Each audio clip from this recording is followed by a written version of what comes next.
नमस्कार दोस्तों, आपकी अपने चैनल अपना देश में आप सभी का हार्दिक स्वागत है। दोस्तों कमेंट में ज़रूर से लिखें जय श्री कृष्णा, ताकि श्री हरि विष्णु की असीम कृपा आपके पूरे परिवार पर बनी रहे। दोस्तों हर वर्ष पूर्वजों को तर्पण उनके प्रति श्रद्धा भाव व्यक्त करने के लिए हिंदू पंचांग के अनुसार भाद्र मास की पूर्णिमा तिथि से लेकर आश्विन माह के सर्व पितृ अमावस्या तक का समय पितृ पक्ष या श्राद्ध पक्ष कहलाता है। पूर्वजों को श्रद्धा सुमन अर्पित करने का ये महापर्व दोस्तों आरंभ हो चुका है। पितृपक्ष के दौरान हमारे पूर्वज पितरलोक से धरती पर आते हैं, अपने अपने प्रियजनों से आस रखते हैं कि वह हमें तृप्त करें। ऐसे में पितृपक्ष पर उनके प्रति सम्मान आदर भाव दिखाने के लिए उन्हें तर्पण दिया जाता है। मान्यता है कि पितृपक्ष पर श्राद्ध कर्म करने से पितृ दोषों से मुक्ति मिलती है। दोस्तों अगर आपके घर में भी किसी भी तरह के पितृ दोष हैं तो आपने भी पूरी मन श्रद्धा भाव से पितृपक्ष में अपने पितरों के निमित्त दान और तर्पण जरूर से करना चाहिए। और दोस्तों अगर आपको ये नहीं पता कि आपके यहाँ पितृदोष है कि नहीं, तो दोस्तों मैंने एक वीडियो बनाया जिसमें पितृदोष के जो लक्षण है वो बताए हैं। तो उन लक्षणों से आप ये पहचान सकते हैं कि आपके यहाँ पितृदोष है कि नहीं। इसके साथ ही पितृदोष निवारण के कुछ उपाय भी मैंने शेयर करे, वो तो आपने करने ही चाहिए। साथ ही दोस्तों इस वीडियो में मैं आपको बताने वाली हूँ वो बातें जिन्हें आप भूल कर भी श्राद्ध पक्ष में ना करें, क्योंकि दोस्तों पितृ पक्ष में जब पितर देव धरती पर आते हैं तो उन्हें फिर पितर लोक में विदा किया जाता है। ऐसे में दोस्तों जाने अनजाने की गई हमारी गलतियां हमारे जीवन पर भारी पड़ सकती है, हमारे जीवन की खुशियों पर भारी पड़ सकती है। तो दोस्तों जान लेते हैं वो कौन कौन से काम है, कौन कौन सी बातें हैं जिनका हमें ख्याल रखना चाहिए। दोस्तों सबसे पहली बात, श्राद्ध पक्ष में अगर कोई भी भोजन पानी मांगने आए, कोई भी याचक आए, कोई भी व्यक्ति आए तो उसे खाली हाथ न जाने दें। मान्यता है कि अगर पितर किसी भी रूप में अपने परिजनों के बीच में आते हैं उनसे अन्न और पानी की चाहत रखते हुए, और वैसे भी दोस्तों कभी भी आपके घर से कोई इंसान बिना जल और अन्न ग्रहण करे ना जाए, इसका हमेशा ख्याल रखें। कि दोस्तों जिस घर से व्यक्ति हमेशा कहते हैं ना मन इच्छा पूर्ण होके जिसकी जाती है, उस घर पर माँ लक्ष्मी की असीम कृपा हमेशा बनी रहती है। इस दोस्तों हमेशा ख्याल रखिए कि अगर आपके घर कोई तो उसे बिना पानी पिलाए बिना कुछ खिलाए आप जाने ना दें। हमेशा हाथ का उत्तर दें, मुंह से उत्तर ना दें, यानी किसी से मुंह से कड़वे शब्द बोल के किसी को विदा ना करें। अपने हाथ से कुछ न कुछ दान करके ही किसी को विदा करना चाहिए। साथ ही दूसरी बात है कि दोस्तों किसी भी जानवर को गाय कुत्ता बिल्ली कौवा पक्षी इत्यादि जो भी हैं, इन्हें श्राद्ध कर्म के समय मारना नहीं चाहिए, बल्कि इन्हें खाना देना चाहिए। क्योंकि ऐसा माना जाता है कि पितर किसी न किसी जानवर या पक्षी का रूप लेकर भी अपने परिवारजनों के बीच में आ सकते हैं। इसलिए इस समय में आपने दान करना चाहिए, किसी को चोट नहीं पहुंचानी चाहिए। इसके साथ ही दोस्तों पितृपक्ष या श्राद्ध पक्ष में आपने कुछ नियमों का विशेष ख्याल रखना है। जैसे अगर आप नॉन वेजिटेरियन तो आपने मांसाहार नहीं खाना चाहिए, मांस मच्छी अंडे इन सब से परहेज करना चाहिए। नशीली चीज़ों की अगर आपको आदत है तो आपने इन सब चीज़ों से बचना चाहिए। नशीले पदार्थ जीवन में दोस्तों हमेशा परेशानी का कारण ही होते हैं। इसलिए दोस्तों आपने विशेष तौर पर पितृपक्ष के समय में किसी भी तरह की नशीली वस्तु का सेवन नहीं करना चाहिए, नॉनवेज भी नहीं खाना चाहिए। इस बात का ख्याल रखना चाहिए।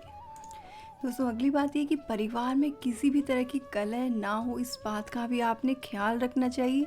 और स्त्री और पुरुष को ब्रह्मचर्य का पूर्ण रूप से पालन करना चाहिए। दोस्तों पूर्ण रूप से आपने सात्विक भोजन और सात्विक व्यवहार पर ही बल देना चाहिए, इससे पितर प्रसन्न होते हैं।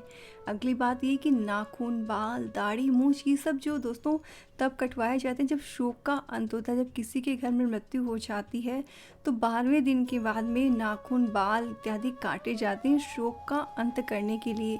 इसीलिए श्राद्ध पक्ष में पितरों को शोक का अंत करने का समय नहीं होता है, इसलिए पितृपक्ष के बाद में ही दाढ़ी और बाल नाखून इत्यादि कटवाए जाते हैं, उसके पहले नहीं, क्योंकि एक शोक व्यक्त करने का एक तरीका है। अगली बात है कि पितृपक्ष के दौरान जो भी भोजन बनाएं उसमें सबसे पहला हिस्सा अपने पितरों के नाम से निकालकर गाय या कुत्ते को ज़रूर से खिलाएं। दोस्तों पितृपक्ष यानी डेली आपने ये काम करना चाहिए। अपने घर में जो भोजन बने उसमें से एक हिस्सा सबसे पहले दान के लिए निकालें। इससे आपके पितृगण हमेशा प्रसन्न होंगे। और अगली बात जिसका आपने ख्याल रखना है कि भौतिक सुख साधन से रिलेटेड जो भी चीज़ें होती है आपने देखा होगा दोस्तों, इस समय में जो भी ज्वेलरी ये सब की डिमांड जो कम हो जाती है, नए कपड़े हैं, कोई भी व्हीकल वगैरह हम नहीं खरीदते, इसके पीछे रीज़न क्या होता है? क्योंकि जब शोक काल होता है, दुख का समय होता है, तब इंसान खुशियाँ नहीं मनाता, उसमें नई नई चीज़ें नहीं खरीदता।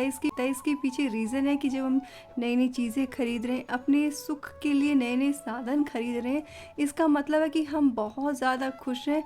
और इस चीज़ से एक तरफ तो पितृगण खुश होते हैं कि हमारे जो बच्चे हैं वो खुश हैं, लेकिन वहीं दूसरी तरफ उन्हें इस बात की तकलीफ़ होती है कि ये समय हमें याद करने का समय है। उस समय हमें याद करने के बजाय हमारे बच्चे तो भोग विलास और सुख में अपना समय व्यतीत कर रहे हैं, तो इससे उन्हें तकलीफ़ होती है। इसीलिए पितृपक्ष में नई चीज़ें नहीं खरीदी जाती है।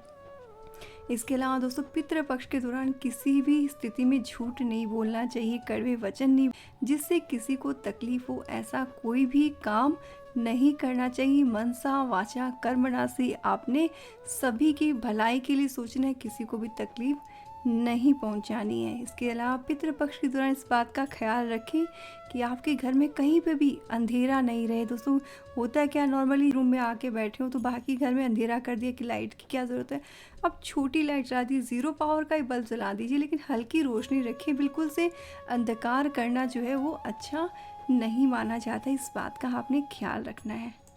इसके अलावा दोस्तों पितृपक्ष में कुल की मर्यादा के विरुद्ध कोई भी आचरण नहीं करना चाहिए।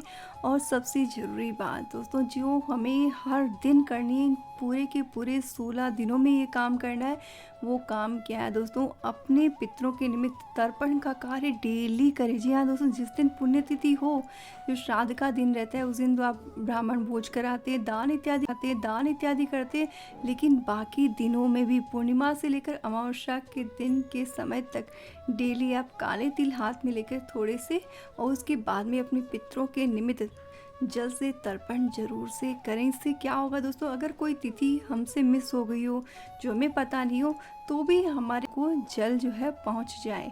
इसके साथ ही सर्व पितृ अमावस्या के दिन अपने घर के सभी पितरों को याद करते हुए उनके नाम से आपने तर्पण और दान कार्य जरूर से करना है। क्योंकि दोस्तों जब पितर प्रसन्न होते तो जीवन में कोई परेशानी आती ही नहीं है। उसका कारण क्या है? बस उसका कारण ये है कि पितर हमारे अपने होते हैं, वो हर समय हमारे बारे में सोचते रहते हैं।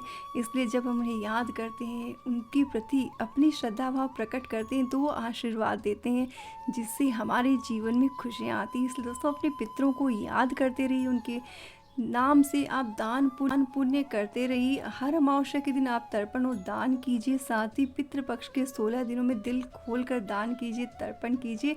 इससे आपके घर में अगर कोई भी तरह का वास्तु दोष भी होगा तो वो भी स्वतः ही ठीक हो जाएगा। जी हाँ दोस्तों, ये बिल्कुल मानी हुई बात है। अगर घर में पितृदोष है तो चाहे कितना अच्छा वास्तु कॉम्पिटेंट घर हो, वो सुख नहीं देगा। और वहीं वास्तु दोष तो अनेक है, लेकिन पितृ प्रसन्न है तो कोई भी तरह की परेशानी या संकट आ ही नहीं पाता। पितर उस संकट को स्वतः ही दूर कर देते हैं।